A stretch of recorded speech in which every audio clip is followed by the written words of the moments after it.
परम पूज्य श्रीमद जगत गुरु रामानुजाचार्य स्वामी श्री श्याम नारायणाचार्य जी महाराज के पावन चरणों में दास का साष्टांग प्रणाम। परम पूज्य गुरुदेव की कृपानुसार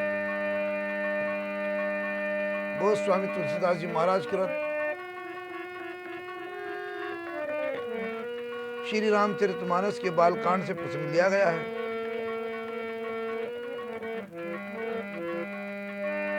जिसमें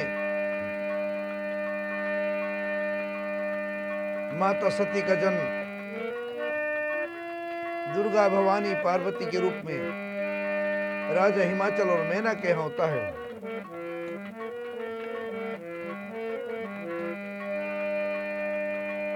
और नारद जी गुण और नक्षत्र को बताने के लिए वहां आते हैं। कहते कि महाराज, तुम्हारी कन्या के जितने गुण हैं किसी दूसरी कन्या के ऐसे गुण नहीं पाए गए हैं, परंतु कुछ गुण भी हैं। इनका जो पति होगा वह गुणहीन होगा, मानहीन होगा, माता पिता विहीन होगा, उदासीन, संशयहीन, लापरवाह, जोगी, जटाधारी, निष्काम हृदय, नंगा और बेस वाला, ऐसा पति इसको मिलेगा। इसके हाथ में ऐसी रेखा पड़ी है। नारद मुनि की वाणी सुनकर और उसके हृदय में सत्य जानकर, क्योंकि नारद जी कभी झूठ नहीं बोलते हैं, माना कि जो नारद जी ने कहा वो सत्य है। इसको जानकर हिमवान और मैना जो पति पत्नी हैं, दोनों को बड़ा दुख हुआ। लेकिन माता पार्वती बड़ी प्रसन्न हुई। नारद जी ने भी इस रहस्य को नहीं जाना। सबकी बारी से एक सी होने पर भीतरी समझ भिन्न भिन्न होती, अलग अलग होती है। सारी सिक्के पार्वती, पर्वतराज, हिमवान और मैना सभी के शरीर पुलकित थे, सभी के नेत्र में जल भरा। होई नाम रसा देव ऋषि भाषा, उमा सो बचिनु हृदय धरी रखा।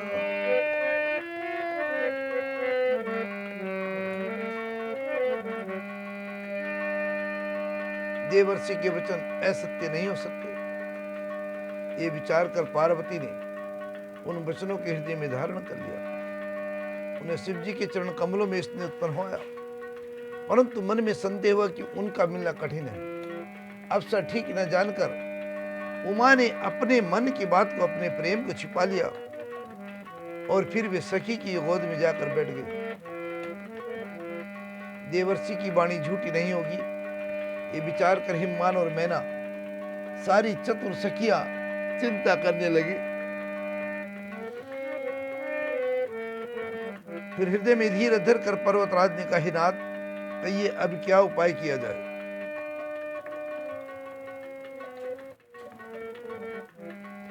मुनिवर ने कहा, हिमवान सुनो, विधाता ने ललाट पर जो कुछ लिखा है उसको देवता, दानव, मनुष्य, नाग और मुनि, इसको कोई भी नहीं मिटा सकते। तो भी एक उपाय मैं बताता हूं, यदि देव सहायता करे तो सिद्ध हो सकता है। उमा को वर तो निसंदेह वैसा ही मिलेगा जैसे मैंने तुम्हारे सामने वर्णन किया।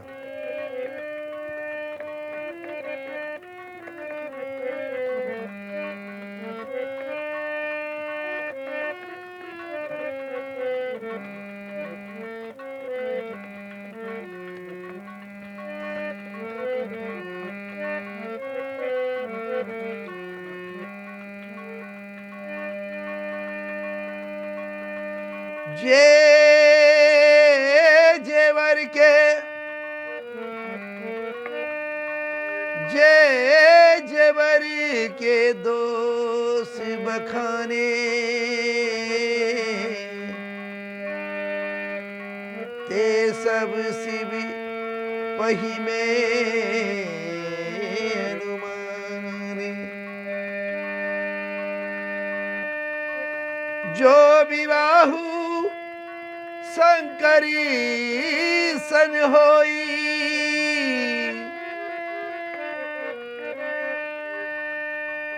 जो विवाहु शंकरी सन होई, दो से गुण सम कहे सब कोई।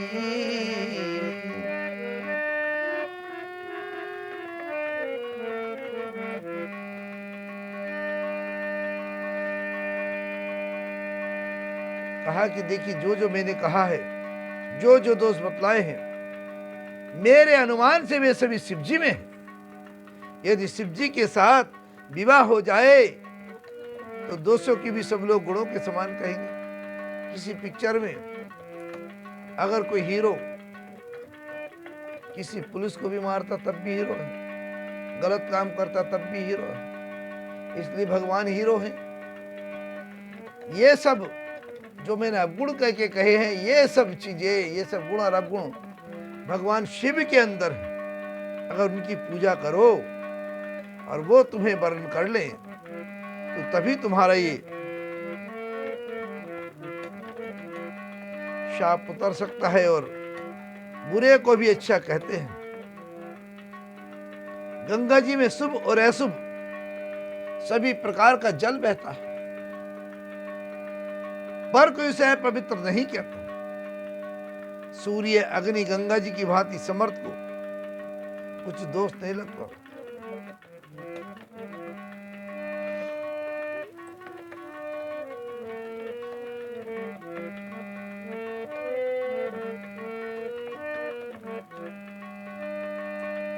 जौसी सिसा करही नर जड़ी विवेकी अभिमान, पर ही कलप भरी नर की महू जीव की सी समान।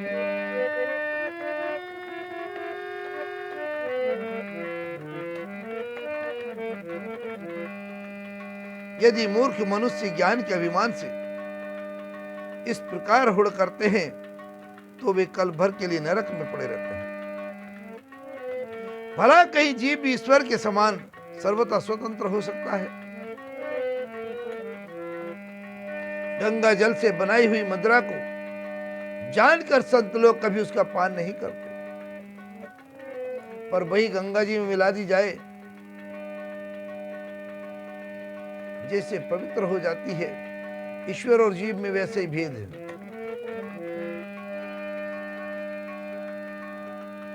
शिव जी सहज ही समर्थ हैं, क्योंकि वे भगवान हैं, इसलिए इस विवाह में सब प्रकार कल्याण है। परंतु महादेव जी की आराधना बड़ी कठिन है। फिर भी कलेश तप करने से बहुत जल्द संतुष्ट हो जाते हैं।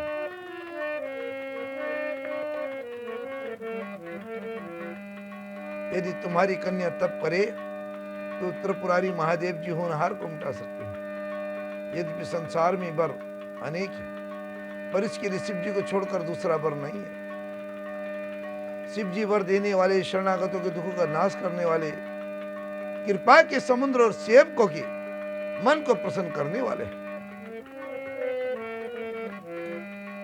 शिव जी की आराधना किए बिना करोड़ों योग और जब करने पर भी वांछित फल नहीं मिलता।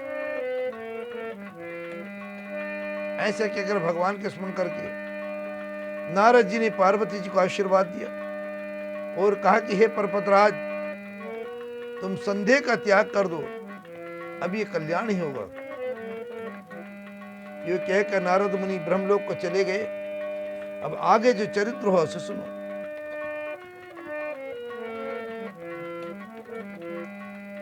पति को एकांत में पाकर मैना ने कहे, नाथ, मैंने मुनि के वचनों का अर्थ नहीं समझा।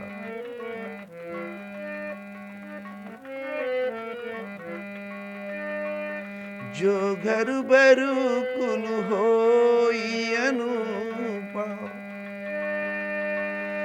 करिए विवाह सुता अनुरूपा।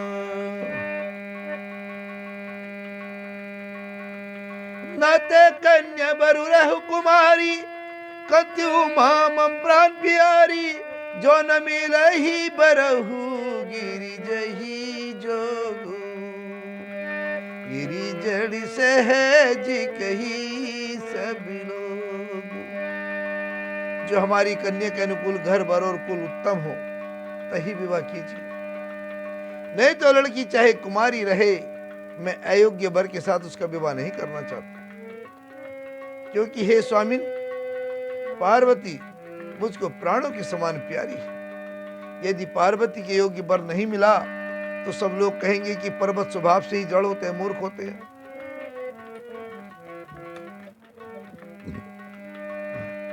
हे स्वामी, इस बात को विचार कर ही विवाह कीजिएगा, जिसमें फिर पीछे हृदय में संताप न हो। इस प्रकार कहकर मैना पति के चरणों पर मस्तक नवाकर गिर पड़ी। तभी मां ने प्रेम से कहा, चाहे चंद्रमा में अग्नि प्रकट हो जाए, पर नारद जी के वचन झूठे नहीं हो सकते। हे प्रिय, सब सोच को छोड़कर श्री भगवान का स्मरण करो, जिन्होंने पार्वती की रचना की है, वे ही कल्याण करेंगे। अब यदि तुम्हें कन्या पर प्रेम है तो जाकर उसे शिक्षा दो कि वे ऐसा तप करे जिससे शिव जी मिल जाए। दूसरे उपाय से क्लेश नहीं मिटेगा।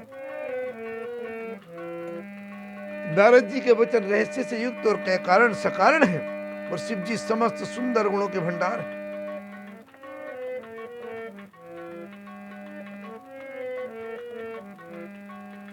ये विचार कर तुम मिथ्या संदेह को छोड़ दो, शिव जी सभी तरह से निष्कलंक है।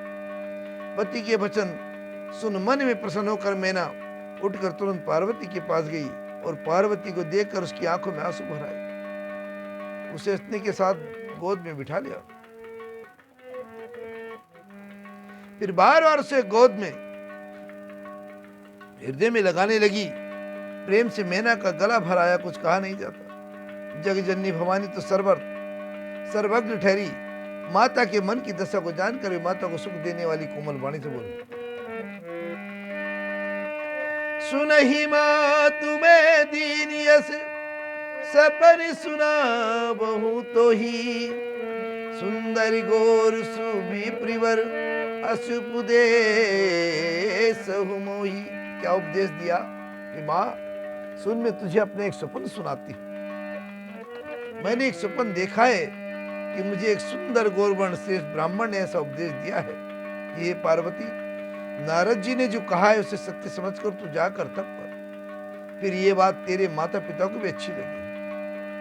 तप सुख देने वाला और दुख दोष का नाश करने वाला है। तप के बल से ही ब्रह्मा जी संसार को रचते हैं, और तप के बल से ही विष्णु सारे जगत का पालन करते हैं, और तप के बल से संपूर्ण रूप से जगत का संहार करते हैं, और तप के बल से शेष जी पृथ्वी का धारण करते रहते हैं। हे भवानी, सारी सृष्टि तप के ही आधार पर है, ऐसा जी में जानकर तू जाकर तप कर।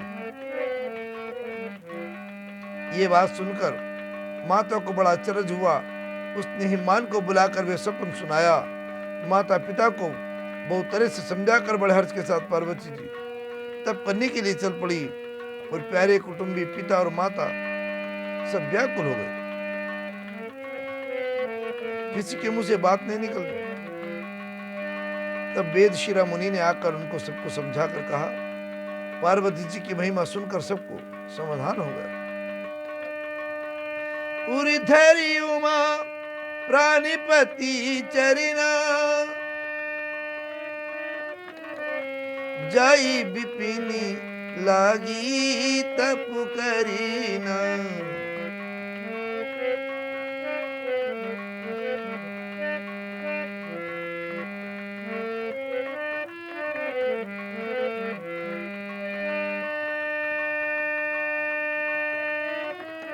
अति सुकुमारी ना तनु तपि जोगु,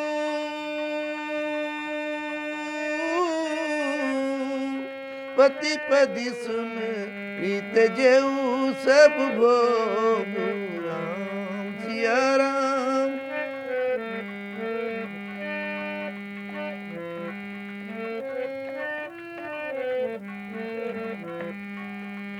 राम सिया राम जय जय राम।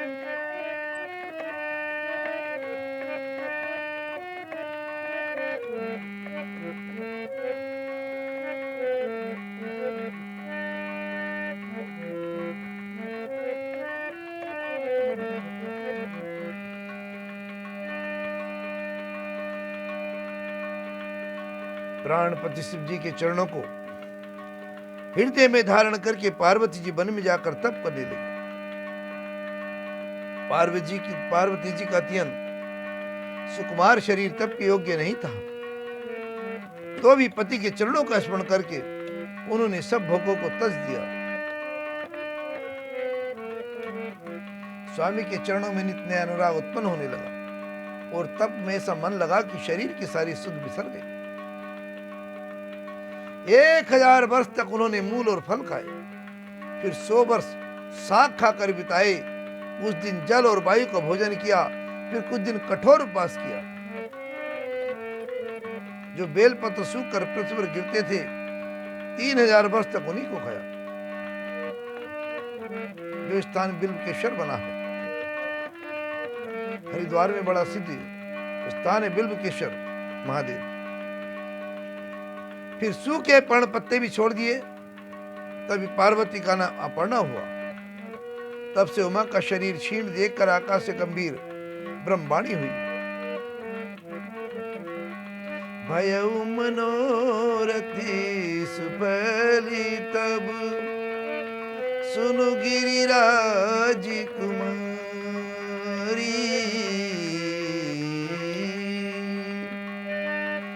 भयउ मनोरथी सुफली तब और सुनु गिरिराज कुमारी।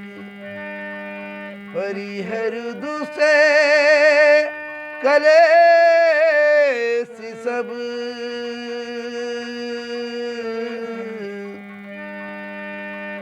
अब मिली है त्रिपुरारी। अब मिली है त्रिपुरारी। हे पर्वतराज की कुमारी, सुन, तेरा मनोरथ सफल हुआ, तो अब सारे ऐसे नहीं कलशों को, कठिन तप को त्याग दे। अब तुझे शिव जी अवश्य मिले।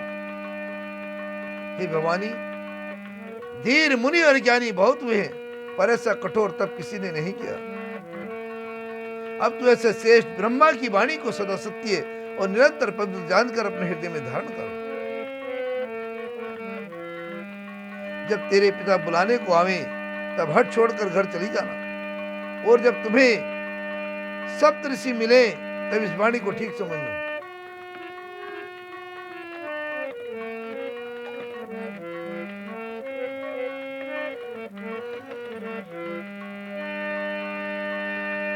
सुनति गिरा विधि गगनी बखानी।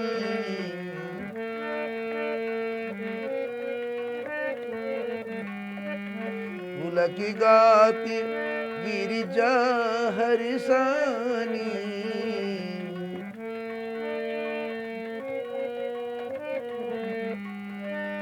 उमा चरित्री सुंदरी मैं गावा। उमा चरित्री सुंदरी मैं गावा। और सुनहु शंभु करी चरित्री सुहावा। सुनहु शंभु करी चरित्री सुहावा। इस प्रकार आकाश से कही हुई ब्रह्मा की वाणी को सुनते ही पार्वती जी प्रसन्न हो गए और हर्ष के मारे, प्रसन्नता के मारे उनका शरीर पुलकित हो गया। यह गोलके जी भरद्वाज से बोले कि मैंने पार्वती का सुंदर चरित्र सुनाया, अब शिव जी का सुहावना भी चरित्र सुनना।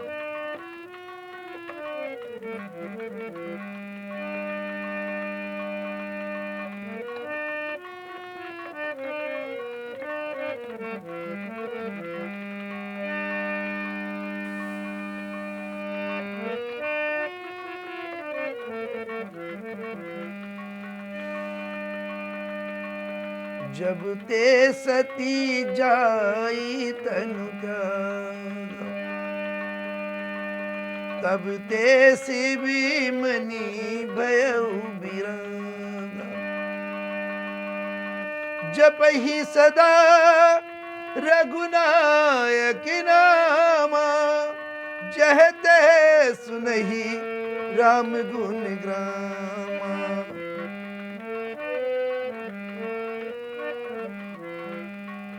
आज का प्रसंग यहीं पर समापन करते हैं।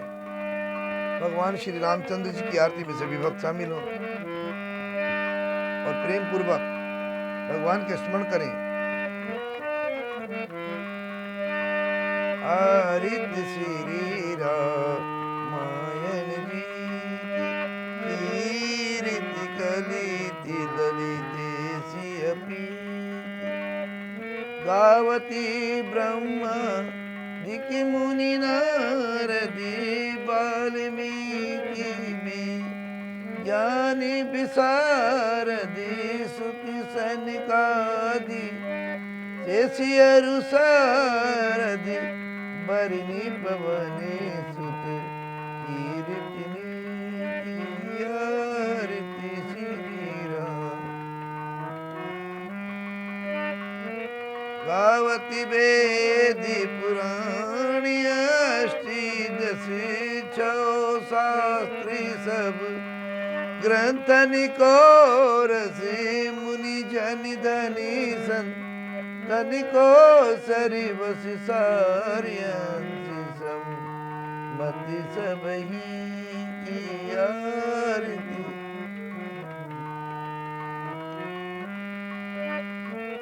गावती संतति शंभु भवानी, अरुघटि संभव मुनि भी ज्ञानी, व्यास आदि कवि बरजी बखानी, कागिब सुनि करुण के ही।